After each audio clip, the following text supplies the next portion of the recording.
So who's ready? Ready. We're gonna do the first river cross. This is the roaring river, and the water's a bit chilly as you feel it right now. So it will be about 1.5 feet, almost 2 feet deep.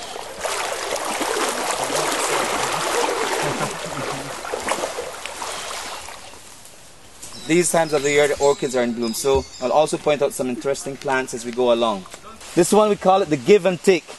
So the spikes can go in and really hurt you. Any type of injuries that you get out here in the jungle, if you cut this tree in half right here, cut it down, and you open the middle of it, it will have, beside antiseptics, it will have antibiotics.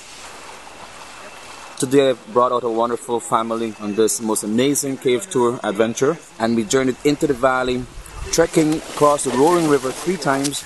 So elevation wise, we journeyed from about 350 feet to almost 450, almost 500 feet. And so within the Taper Mountain Nature Reserve is the Aktun Tunichil Muknal National Monument. We call it the ATM. So as we moved in from the entry point, we swam in chilling waters, just really refreshed you to start off with.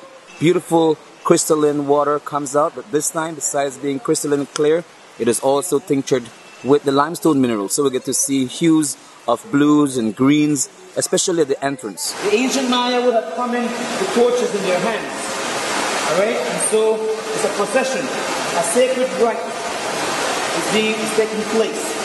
And so they're going in to meet with their gods. And so these pilgrimages were very unique, very important for the Maya. We began going through boulders and narrow passage. I could have taken the group easily over the boulders, but I chose to take them through the lowest and the narrowest passage. At one point, the neck is almost like being completely gripped by the rocks, and you have to put your body in such a contorted manner.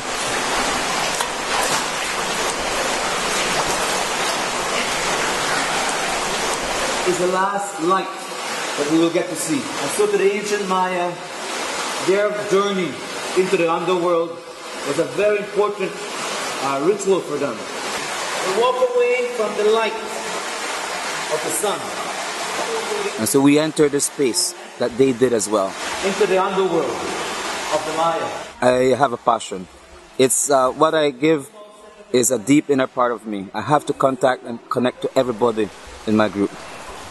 And so what we just did was that short, brief moment to be one with it. And so we can understand now why the Maya chose this as the most sacred place. We continued up the stream and we came across amazing formations. There was this one amazing curtain compact formation that draped for about 20 feet from the ceiling, almost touching the streams. I performed one of the most unique musical pieces that inspired me some years back.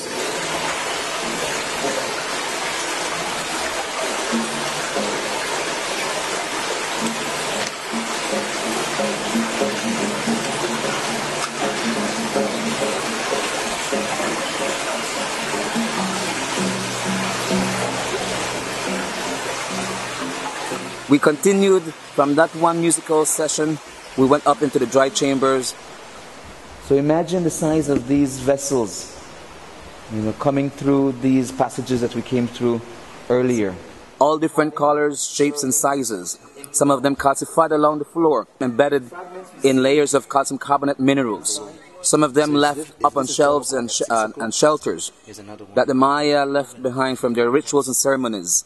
As we continued from these rooms, we saw how they organized these ceramic vessels into altars.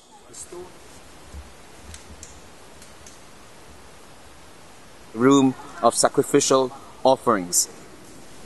An individual who lived to be between the ages of 36 to about 45 years. That he suffered trauma.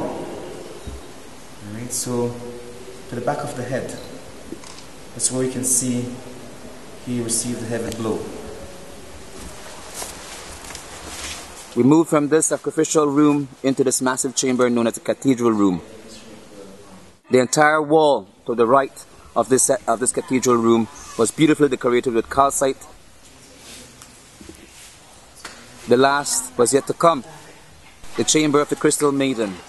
Her arms were carefully positioned and maneuvered, her leg as well, in a posture as if she was dancing. She had her own room. Dr. Thomas Miller called it sepulchre, the cave of the stone sepulchre, Aktun Tunichil Muknal. And so she has been there for over 1,200 years, one of the most well-preserved of all human remains in this region.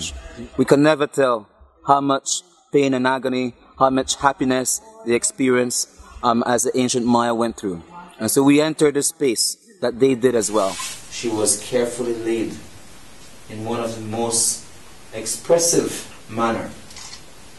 The body in an act.